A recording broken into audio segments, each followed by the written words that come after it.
Assalamualaikum. Rasanya ramai daripada kita mengingati pertama kalinya kuasa nuklear dijadikan senjata peperangan pada Perang Dunia yang Kedua. Ingat tak? Ingat kan? Jadi kita kelirulah. Nuklear ni tenaga ke senjata peperangan? Tak ya juga Dan kita selalu tertanya-tanya, tenaga nuklear ni hanya digunakan dalam bom nuklear je ke? Bom nuklear je ke? Jadi semua tanya, why? Sama dengan MX tambah C. Jadi persoalannya yang ramai tertanya-tanya, tenaga nuklear ni hanya digunakan pada bom nuklear je ke? Macam mana dia boleh berlaku? Macam mana dia boleh keluarkan tenaga nuklear dari satu nukleus? Okey, soalan pertama, nuklear ni tenaga ke senjata perang? Dan jawapannya ialah tenaga.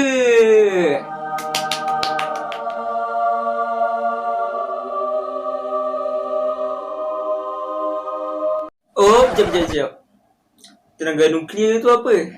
Tenaga nuklear merupakan tenaga yang dilepaskan hasil daripada proses pembelahan dan pelakuran.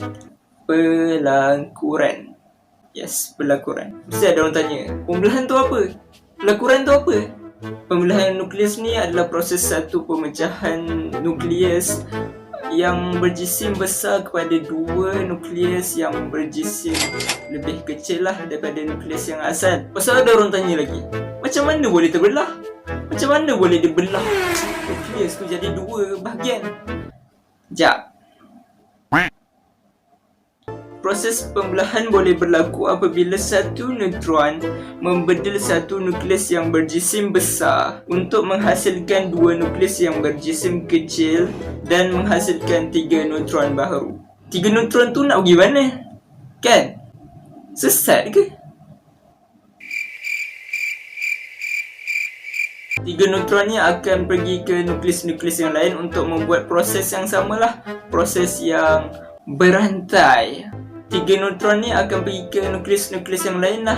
Dia akan membuat proses yang sama, iaitu proses pembelahan nukleus. Dan proses ini dinamakan tindak balas berantai. Jadi proses pembelahan nukleus ni berlaku kat mana dan digunakan untuk apa? Proses pembelahan nukleus ni kita boleh jumpa dalam proses penjanaan elektrik lah, seperti yang selalu kita guna kat rumah ni.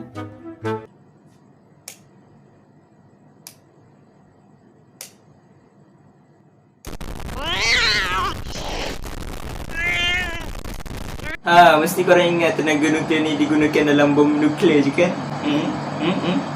Kan? Jadi tadi kita dah tahu maksud pembelahan. Jadi kita nak tahu pula apa maksud pelakuran nukleus. Pelakuran nukleus ialah gabungan dua nukleus ringan untuk membentuk satu nukleus yang lebih berat. Jadi kita boleh simpulkan bahawa pelakuran ini adalah lawan bagi pembelahan nukleus, kerana pembelahan nukleus ialah proses pemecahan satu nukleus yang berat kepada dua nukleus yang lebih ringan, manakala pelakuran adalah sebaliknya, iaitu daripada dua nukleus yang lebih ringan kepada satu nukleus yang lebih berat. Jadi masa mula-mula tenaga nuklear dijumpai, semua orang tertanya-tanya macam mana tenaga nuklear ini.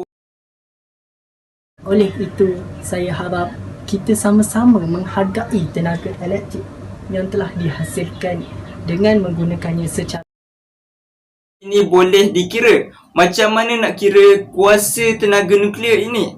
Jadi ada seorang jenius yang bernama Albert Einstein telah merumuskan bahawa tenaga nuklear boleh dikira dengan menggunakan rumus E bersama dengan MC kuasa 2, di mana E ialah tenaga yang dibebaskan dalam unit joule, M ialah jisim yang hilang atau cacat jisim dalam kilogram, dan C adalah laju cahaya, iaitu 3 darab 10 kuasa 8 meter per saat.